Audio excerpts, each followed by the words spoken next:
I was 18 years old when I got married. I belonged to a very conservative family, a Baloch family, where good daughters never say no to their parents. My father wanted me to get married, and all I said was, if that makes you happy, I'll say yes. And of course, it was never a happy marriage.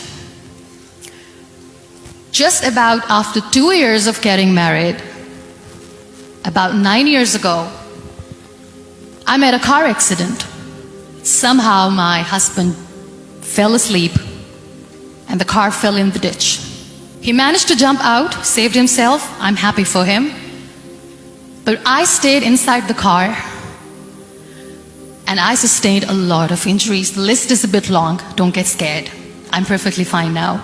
Radius ulna of my right arm were fractured. The wrist was fractured. Shoulder bone and collarbone were fractured. My whole rib cage got fractured. And because of the rib cage injury, lungs and liver were badly injured. I couldn't breathe. I lost urinary bowel control. That's why I have to wear the bag wherever I go.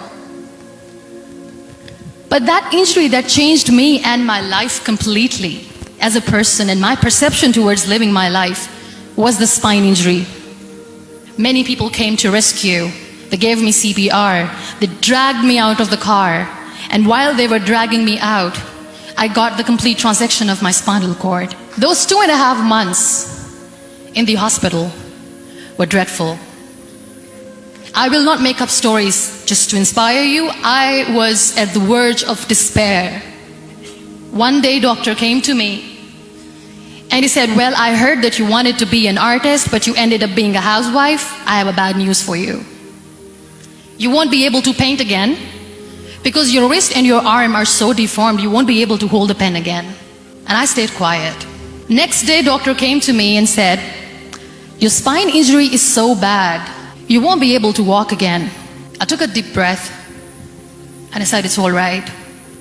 The very next day, doctor came to me and said, because of your spine injury and the fixation that you have in your back, you won't be able to give birth to a child again. That day, I was devastated. I still remember, I asked my mother, why me? And that is where I started to question my existence. Why am I even alive? My mother said to me, this too shall pass. God has a greater plan for you. I don't know what it is, but He surely has. And in all that distress and grief, somehow or the other, those words were so magical that they kept me going. I was trying to put that smile on my face all the time, was hiding. It was so hard to hide the pain, which was there. But all I knew was that if I will give up, my mother and my brothers will give up too. I cannot see them crying with me. So what kept me going was, one day I asked my brothers, I know I have a deformed hand, but I'm tired of looking at these white walls in the hospital and wearing these white scrubs. I'm getting tired of this. I want to add more colors to my life. I want to do something. Bring me some colors, bring me some small canvas. I want to paint. So the very first painting I made was on my deathbed, where I painted for the very first time. It was not just an art piece or just my passion. It was my therapy. What an amazing therapy it was. Without uttering a single word, I could paint my heart out. I could share my story. People used to come and say, what lovely painting, so much color. Nobody could see the grief in it. Only I could. And that day I decided that I'm going to live life for myself. I am not going to be that perfect person for someone. I am just going to take this moment and I will make it perfect for myself. And you know how it all began? That day I decided that I'm going to fight my fears. We all have fears. Fear of unknown, fear of known, fear of losing people, fear of losing health, money. We want to excel in career, we want to become famous, we want to get money. We are scared all the time.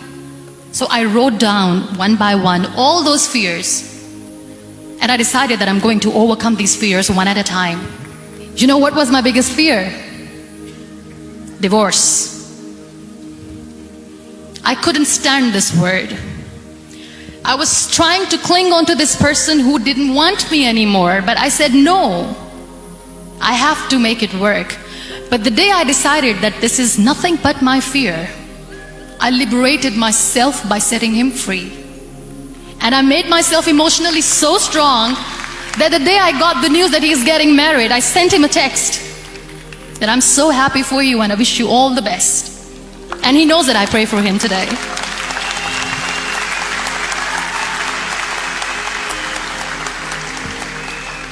My biggest fear, number 2, was I won't be able to be a mother again. And that was quite devastating for me. But then I realized there are so many children in the world, all they want is acceptance. So there is no point of crying, just go and adopt one.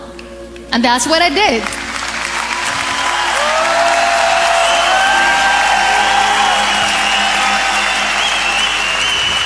I gave my name in different organizations, different orphanages, and I waited patiently.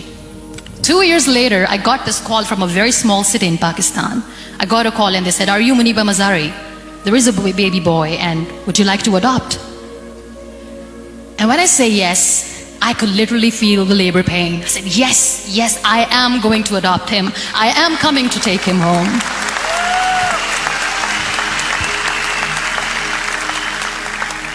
And that day, I was 2 days old, and today he's 6. You know, when you end up being on the wheelchair, what's the most painful thing? That's another fear that people on the wheelchair or the people who are differently abled have in their hearts, but they never share. I'll share that with you. The lack of acceptance. People think that they will not be accepted by the people because we, in the world of perfect people, are imperfects. So I decided that instead of starting an NGO for disability awareness, which I know will not help anyone, I started to appear more in public. I started to paint. I always wanted to. I've done a lot of exhibitions. I'm Pakistan's first wheelchair-bound artist. I've done a lot of modeling campaigns, different campaigns for brands like Tony and Guy. I decided that I'm going to join the national TV of Pakistan as an anchor person. I became the National Goodwill Ambassador for UN Women Pakistan, and now I speak for the rights of women, children. We talk about inclusion, diversity, gender equality, which is a must. I was featured in BBC 100 Women for 2015. I'm one of the Forbes 30 under 30 for 2016. We have this amazing fantasy about life. This is how things should work. This is my plan. It should go as per my plan. If that doesn't happen, we give up. So my dear friends, let me tell you one thing. I never wanted to be on the wheelchair. Never thought of being on the wheelchair. I was always aspiring to do bigger things, but had no idea that for that I have to pay the price to be where I am today. It's a very heavy price. This life is a test and a trial, and tests or trials are never supposed to be easy. So when you are expecting ease from life, and life gives you lemons, then you make the lemonade, and then do not blame life for that, because you were expecting ease from a trial. Trials make you a stronger, better person. Life is a trial, and with time you realize that. It is okay to be scared. It is okay to cry. Everything is okay, but giving up should not be an option. They always say that failure is not an option. Failure should be an option, because when you fail, you get up, and then you fail, and then you get up, and that keeps you going. Embrace each and every breath that you are taking. Celebrate your life. Live it. Don't die before your death. Real happiness lies in gratitude. So be grateful, be alive, and live every moment.